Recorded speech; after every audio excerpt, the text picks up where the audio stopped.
Bismillahirrahmanirrahim. Assalamualaikum warahmatullahi wabarakatuh.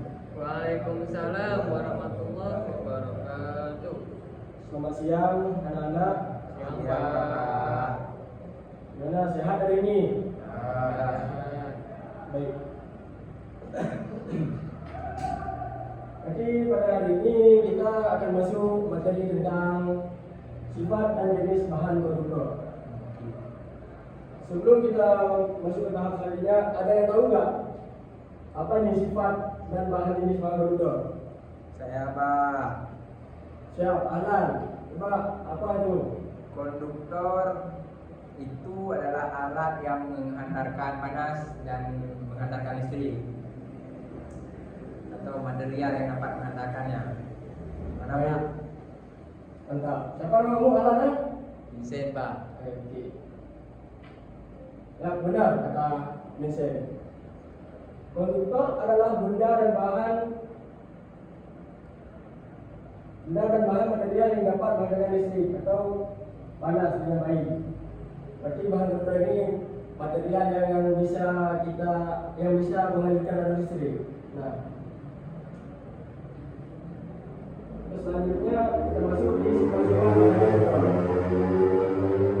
Untuk sifat bahan konduktor, dia ada beberapa sifat. Yang pertama itu bisa menghantarkan listrik dengan baik.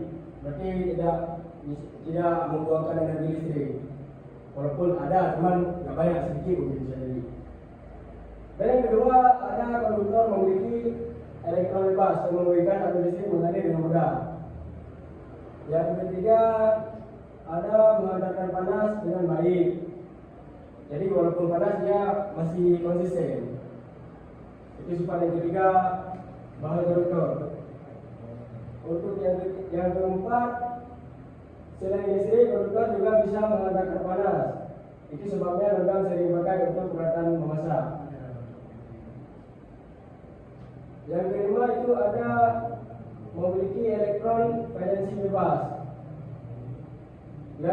Yang kelima ada elektron valensi dalam konduktor tidak terikat kuat ke inti atom sehingga mudah bergerak.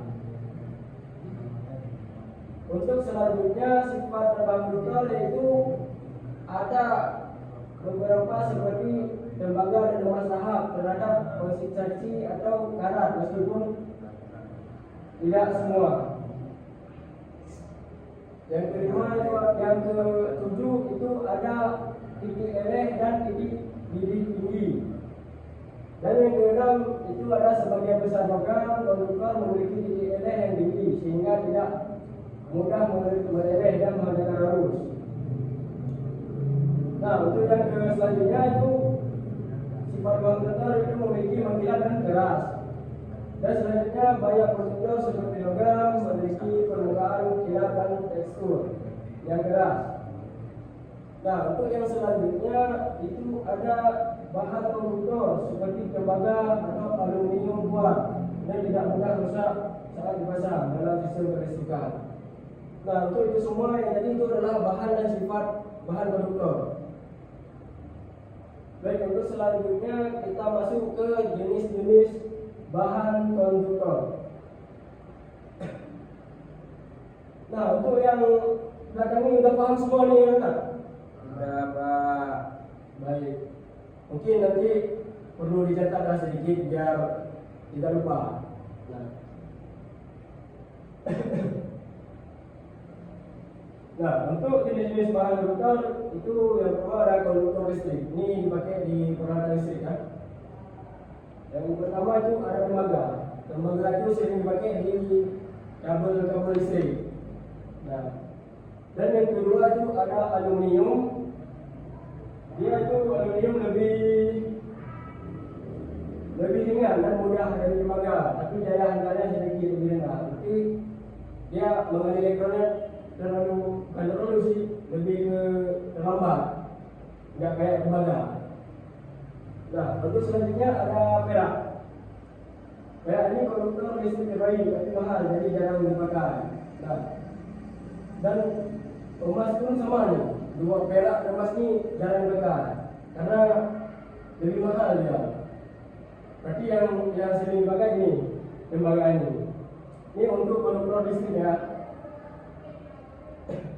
Baik, untuk selanjutnya ada konduktor panas. Nah, konduktor panas ini seperti yang pertama itu ada logam, tembaga logam, dan digunakan dalam peralatan masak dan pendingin. Dan sekarang zaman semakin jadi ada mungkin di rumah-rumah yang nggak pakai lagi kompor gas, jadi langsung berkaitan dengan listrik, dengan aliran panas. Nah, dan yang kedua ada besi, digunakan untuk alat-alat masak, sama juga kayak logam seperti tembaga dan aluminium.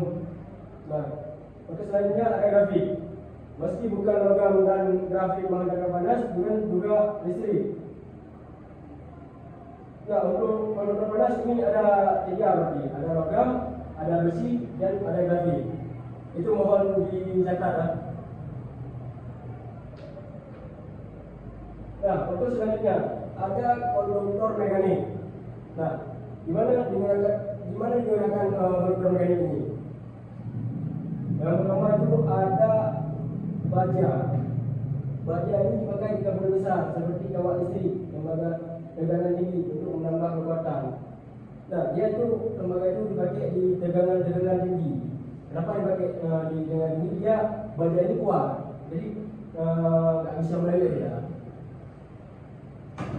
Untuk selanjutnya ada alloy logam, artinya campuran logam. Campuran logam bisa jadi tembaga atau timah. Nah, itu bisa juga dipakai di konduktor mekanik. Nah, untuk selanjutnya ada konduktor khusus teknologi tinggi. Nah, gimana apa aja peralatannya itu? Seperti contohnya ada superkonduktor, material yang bisa menghantarkan listrik tanpa hambatan pada suhu sangat rendah, seperti yttrium, barium, copper, oxide. Dan yang kedua itu konduktor khusus, contohnya seperti konduktor fleksibel.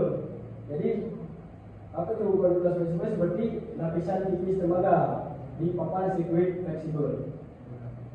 Nah, baik, untuk selanjutnya, bentar, ini udah paham semua nih? Udah. Baik, kita lanjut.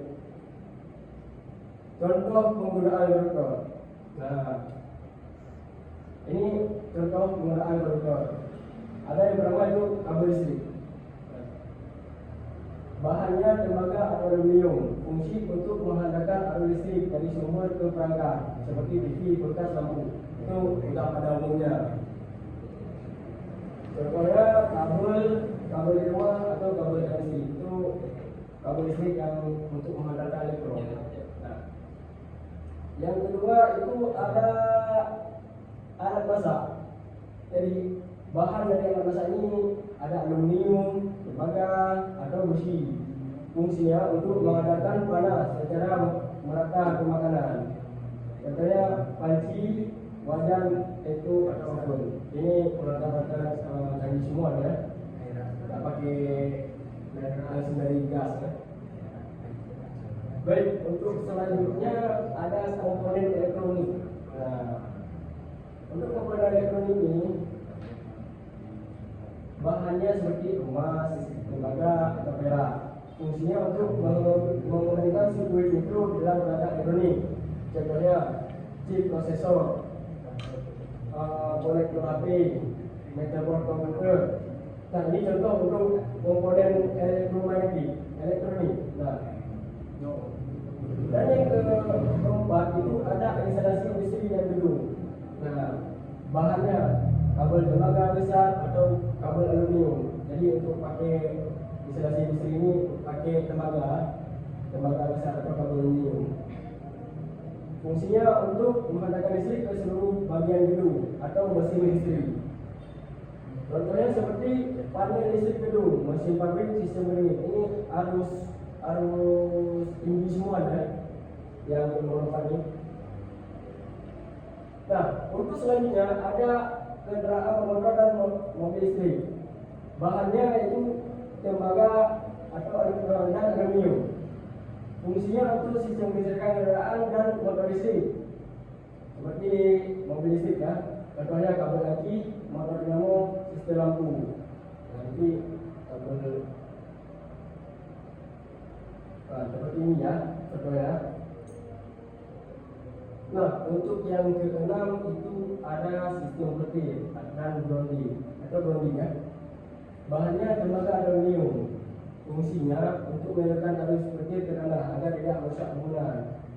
Contohnya penangkal petir. Ini sistem grounding ini di rumah-rumah juga ada yang dipakai ya. Bukan ada sih, memang wajib pakai. Nah, untuk selanjutnya kita masuk ke kesimpulan ya. Jadi bahan konduktor ini adalah material yang dapat menghantarkan listrik dan panas dengan baik karena memiliki elektron bebas yang dapat bergerak. Umumnya bahan konduktor berasal dari logam seperti tembaga, aluminium, besi, perak, dan emas.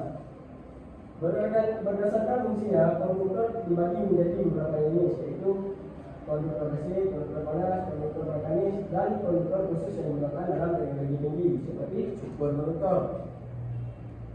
Dalam kehidupan sehari-hari, bahan konduktor digunakan dalam kabel listrik, ada alat masak, komponen elektronik, instalasi industri, sistem kelistrikan kendaraan, hingga sistem penangkal petir. Pemilihan jenis bahan konduktor disesuaikan dengan kebutuhan akan daya hantar, kekuatan, ketahanan, dan biaya. Nah, untuk ini semua bisa dipahami ya, anak? Bisa Pak. Bisa dipahami ya? Mungkin ada pertanyaan? Ya Pak.